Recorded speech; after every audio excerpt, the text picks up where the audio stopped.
আজকে আমরা যে জায়গাটি দেখাবো সেটা হলো সোনাহাট রেলপথ। সোনাহাট স্থলবন্দরের পাশ দিয়েই চলে গেছে এই রেলপথটি। 1887 থেকে 1888 সাল ব্রিটিশ শাসনকালে এই রেলপথটি তৈরি হয়। ইংরেজরা তাদের সৈন্য ও রসদ নিয়ে চলার জন্য লালমনিরহাট থেকে ভারতের মণিপুরী রাজ্যে যাওয়ার জন্য গোলকগঞ্জ থেকে গুয়াহাটি পর্যন্ত একটি মিটার গেজ লাইন তৈরি করেন।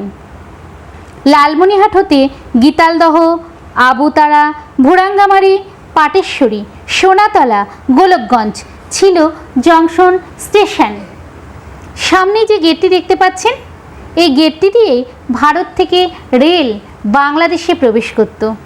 গেটের ওপাশেই ভারত, দেখুন ওই যে ভারতের রাস্তা দেখা যাচ্ছে। 1965 সাল পর্যন্ত এই পথ দিয়েই রেল চলাচল করত।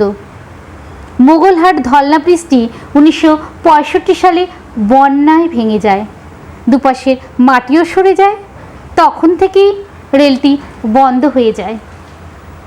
যতটুকু জানি ততটুকুই তুলে ধরলাম আপনাদের সামনে।